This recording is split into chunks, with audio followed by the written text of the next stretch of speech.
Hi, it's Lou from Christian Faith and Fiction. Today I'm going to share with you some fiction books that I've been reading recently. I'm just going to put this down because it is quite heavy. I've been reading some mostly Christian fiction, some romance, contemporary romance, some historical fiction, some fantasy and some middle grade. So first of all, I have a couple of DNFs. The first one was The Rose and the Thistle by Laura Frantz. This one I was kind of enjoying. It's historical fiction, set kind of in Scotland, north of England. It has a main character who is a Catholic, which I don't have a problem with normally, but she was at one point praying to Mary in Latin, and I just felt a bit uncomfortable with that, so I decided to stop that one.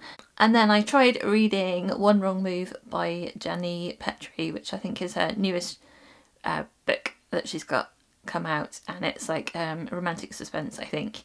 It sounded like it would be a good story for me, but the first chapter or two was from the perspective of a murderer, and they were enjoying sort of thinking about how they were going to kill someone, and it just gave me the creeps, and I'm quite sensitive to that kind of thing, so I decided that one wasn't for me at the moment. I don't know whether that continues through the rest of the book, because it then went into the perspective of the main characters at that point, but that's something to be aware of at the beginning. So I've been recording my thoughts as I've been going along, so let's have a look at the other books that I finished. I finished reading the second novella in this collection, A Season to Wed, and this one is by Rachel Hauck. It's called A Brush with Love, and it is a contemporary romance Christian novella. It is starring Ginger, who is a hair stylist. She has her own salon that she's taken on, and she's doing the hair for this big wedding from her somebody she knew from childhood at school, high school sweethearts, and she's doing the hair. Now, she got stood up when she was at high school by this guy called Tom, and he turns out to be the best man at this wedding. So he turns up at her hairstylist salon wanting a haircut, and she's not terribly impressed to see him. So it's like a second chance romance. There is reasons why he stood her up and left town and never spoke to her again.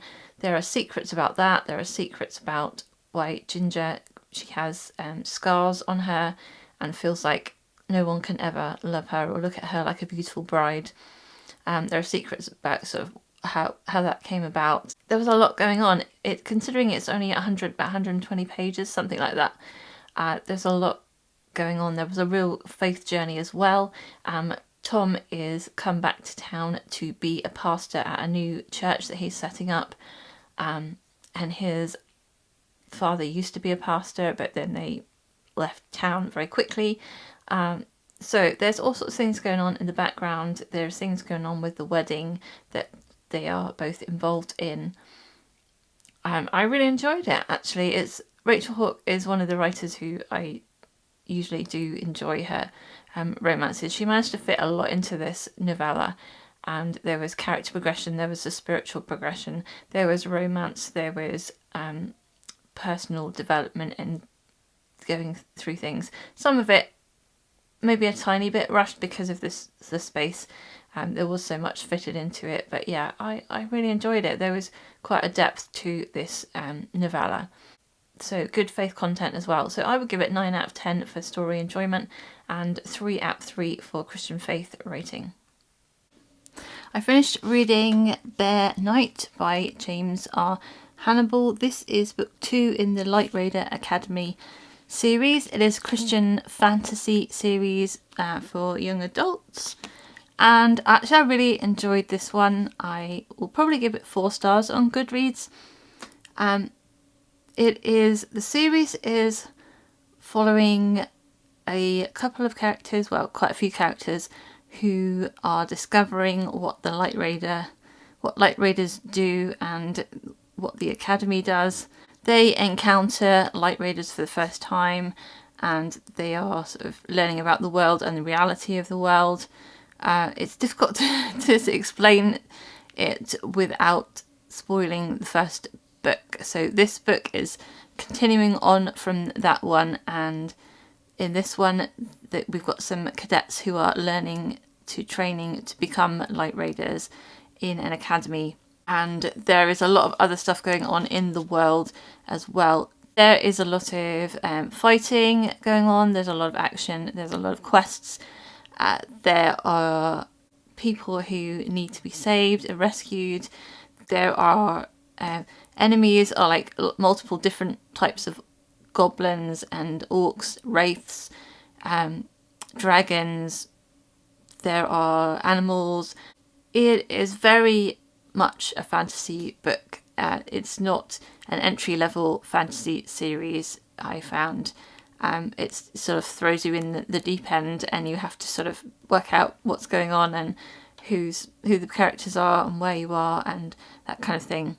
It is based on a Christian role-playing game, so I guess people who have played that game would be more familiar with the world and everything that can take place in it. But for me, not knowing that, the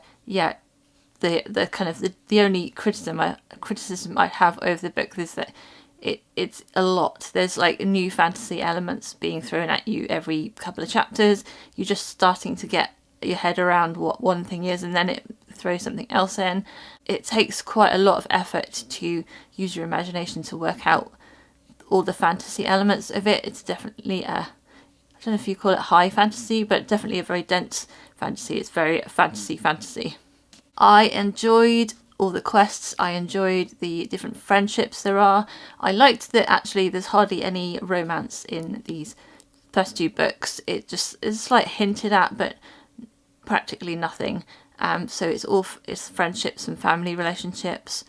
I liked the creativity of it. As I said, I found it a bit much sometimes, to the point it's a little bit confusing. But I reckon that if I read through these books for the second time, I would get more of it. I would understand more of it. Things that confused me in the first book, I think I would understand more now that I'm a bit more immersed in the world. The best thing about this book is that it has very strong Christian content in it. So the Light Raiders, they pray and they also speak verses out, and it has like an effect of counteracting the enemy in different ways. Those verses are sort of given in a foreign language, but then they're given a translation. And although they never like have a quote from where in the Bible it is, having read the Bible, I can see that all of those verses have been taken directly from the Bible. It's littered all the way through with different scripture references, which means it's got one of the highest content of Christian faith of a fantasy series, as well as some allegorical things as well, which he kind of goes into, explains a little bit in the author's note at the end. So there's a lot going on in the book, and I did enjoy it, and I would give it 8.5 out of 10 for story enjoyment rating, and a definite 3 out of 3 for Christian faith rating. I did it! I finished reading a Jen Turano book. This is a match in the making, and I've been saying for ages that I'm going to read a Jen Turano book, and I have. And I thought it was absolutely fantastic. I really enjoyed it. It was very fun, light-hearted mostly, upbeat. The characters were quite feisty, almost to the point of being irritating, but I felt they didn't cross over that line. They definitely butted heads and were kind of winding each other up all the way through. It is following Gwendolyn, who is she takes on a position as a paid companion for the summer, but when she gets there, the person that she's working with is a matchmaker. She breaks her leg, and so Gwendolyn gets taken on as her assistant matchmaker. Gwendolyn finds the society ladies quite irritating and gets frustrated with them. She speaks her mind quite a lot, but she is supposed to be helping them to find their perfect matches whilst fending off the competition for these particular ladies that she sponsored. Then she meets Walter, who is also looking for a wife. He wants a mother for his unruly children. They kind of butt heads straight away. There's an unfortunate incident with a glass of wine in a ball, and many more unfortunate incidents follow after that. There's a lot of kind of physical comedy, I would say. I can kind of picture it in my mind playing out on a screen of just a lot of accident prone things happening, just stuff happening. It was comical, made me smile, it amused me. I loved the romance in it. I loved that they sort of wound each other up, but also were quite warm with it. In that kind of winding each other up, they managed to then end up having a lot of conversations and heart-to-heart talks, and they kind of spoke their minds to each other quite a bit, but that then sort of drew them together, and that was really lovely to see. I loved the feistiness of Gwendolyn. I loved the kids as well, Walter's children, and all the relationships that were going on. There's lots of different like friendships and relationships forming in different people, lots of different characters. In terms of faith content, I would say on the lower side, they did go to church, and some of what was said at church is mentioned a few times, but that's really about it. So I would give it 1.5 out of 3 for Christian faith content, but I would give it 9.5 out of 10 for story enjoyment rating. It was very enjoyable for me. I finished reading The Lost Property Office by James R. Hannibal. This is not a Christian fiction book, but it is written by the same author who wrote the Light Raider series. There's middle grade mystery with some fantasy sci-fi kind of elements added into it. It's following Jack, who has lost his father and he's not sure if he's still alive or if he's died, and they come to London. Him and his sister are told by his mum to stay in a hotel and not to leave while she goes out looking for him. But his sister goes out onto the streets and he follows her out. They end up through a manner of ways at the Lost Property Office, which turns out to be something completely different. Well, not completely different, but very different and more than they bargained for. Jack has special sort of gifts that he can use to find things, and he discovers that he has other gifts as well. More sort of supernatural gifts. I enjoyed the creativity of this book. I liked the sort of fantasy aspects and the supernatural gifts that were used. I did sometimes think there was almost too much creative stuff being thrown at me, so that I did get confused occasionally. In terms of Christian content, there is no sexual references or swearing. I can't remember if there's anything that might be considered slang, but there was violence in it. They did fight. There is a definite villain in it. There are references to ghosts, which I found a little bit creepy. In terms of sort of middle grade content, that's something to be aware of. Because of the reference to ghosts, and it wasn't sort of explained as anything other than like the voices of dead people, I would give this probably -1 out of 3 for Christian faith rating, and I gave it 7 out of 10 for in story enjoyment. I've finished rereading On the Edge of the Dark Sea of Darkness by Andrew Peterson, which is the first book in the Wingfeather saga. And if you're not already familiar with this one, it is a middle grade Christian fantasy series. It is set in a sort of village area, and in this world, the world has basically been taken over by these kind of monster creatures called fangs.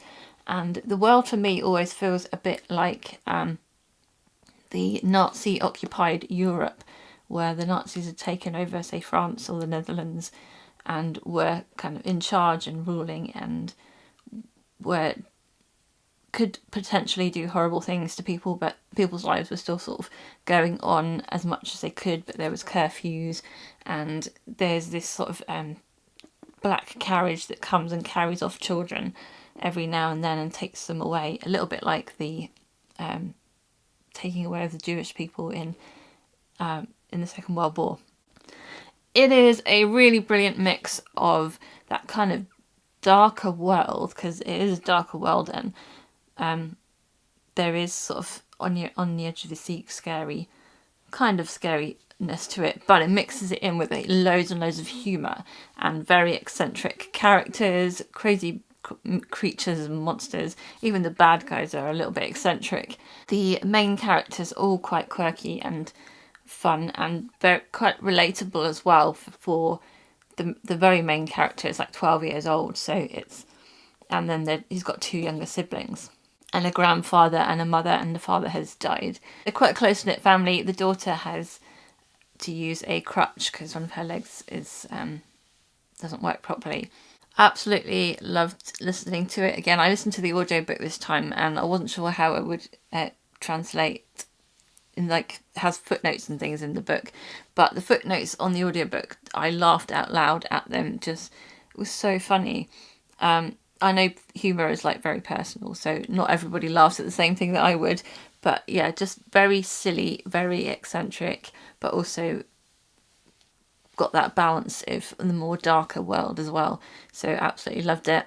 I need to continue with the series. I think I remember book 2 quite well from last year, so I need to read books 3 and 4 this year, hopefully.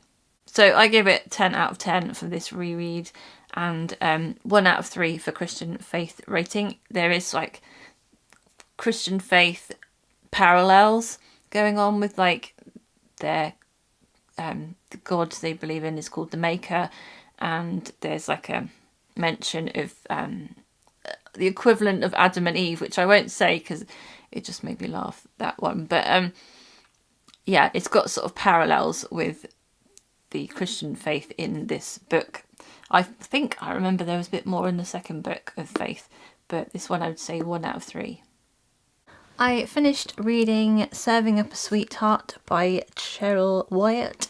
This is the last novella in this collection, A Season to Wed, which is 3 winter love stories. It is a Christian contemporary romance novella, and it is following Meadow, who is a caterer for weddings, and then right at the beginning of the book, her she cooks from home and her roof collapses in a storm and she can't use her kitchen, and a guy turns up who offers to help her, but he's someone she knew from school and he was involved in hurting her and was friends with bullies, people who bullied her and that, so she struggles to trust him even though he's now become a Christian. There was a great amount of Christian content in this book. That was my favourite thing about the story. I felt like there was a good amount of that in there. The romance I found a bit cheesy. It had some good inner kind of journey going on, but considering it's a novella, it did feel a bit rushed at times. I think it probably could have been a full-length novel with that sort of amount of journey that they went on. So yeah, it was okay in terms of story, good in terms of Christian faith. I give it 7 out of 10 for a enjoyment rating and 3 out of 3 for Christian faith content. Finished reading A Winter by the Sea by Julie Klassen. This is the second book in the On Devonshire Shores series. This is a series that's following 4 sisters and their mum, and they've moved to Sidmouth in Devon in the UK and on the south coast, which actually is 30 minutes drive away from me.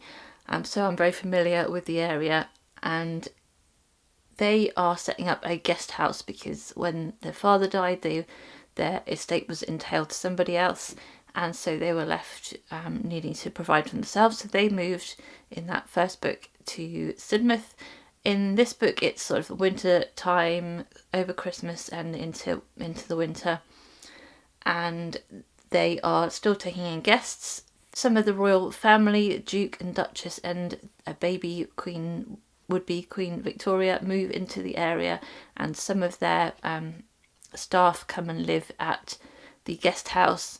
And Emily, who is the second youngest daughter who is living there, third youngest daughter overall, but second youngest here, she is attracted to one of the guys who works there, but she still feels like she's still in love with the guy that she met from home who jilted her, she thought, didn't pursue her.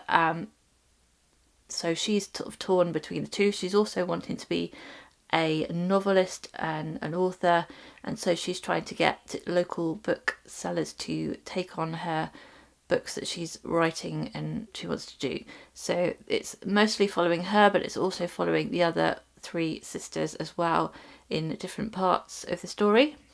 Some of the story is historically based, and I did sort of know a bit from research beforehand about what would happen.